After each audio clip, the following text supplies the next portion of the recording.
কিন্তু 1 নম্বরে সাক্ষ্য দিতেছেন, 2 নম্বর আপনি কিন্তু সুপারিশ করতেছেন।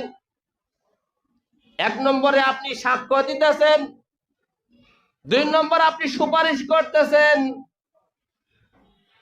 যাকে আপনি ভোট দিতেছেন আপনি সাক্ষ্য দিতেছেন। যতজন ব্যক্তি দাঁড়িয়েছেন তার মধ্যে সব থেকে আমানতদার হলো আমি যাকে ভোট দিতেছি।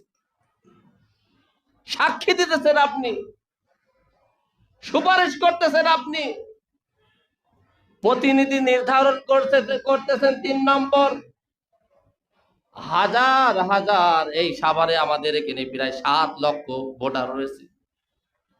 এই 7 লক্ষর মধ্যে এই 7 লক্ষ গরিব অসহায় ব্যক্তির প্রতিনিধি আপনি নির্ধারণ করতেছেন এই আব্দুল করিমকে।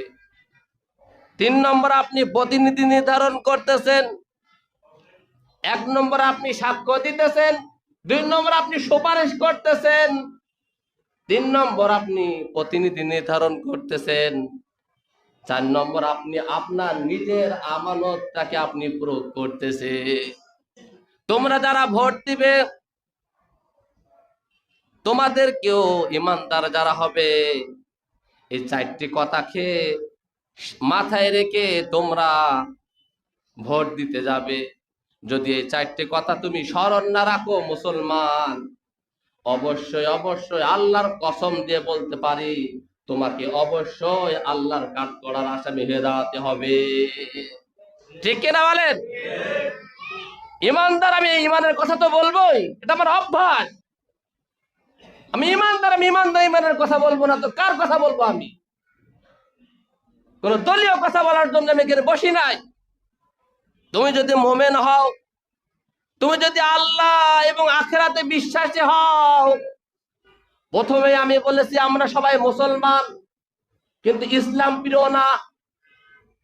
প্রথমে আমি সবার কথা বলতেছি, আমরা সবাই মুসলমান, আপনিও মুসলমান, আমরা মুসলমান।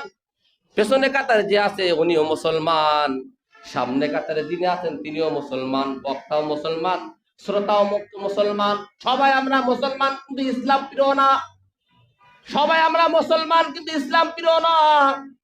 50 বছর পরেও আমাদেরকে নবীর নাম, নবীর ইজ্জত রক্ষার জন্য আমাদের মাঠে ময়দানে আন্দোলন করতে হয়, কিন্তু আজও কোনো ফায়সালে দেশে প্রস্তুত হয়নি।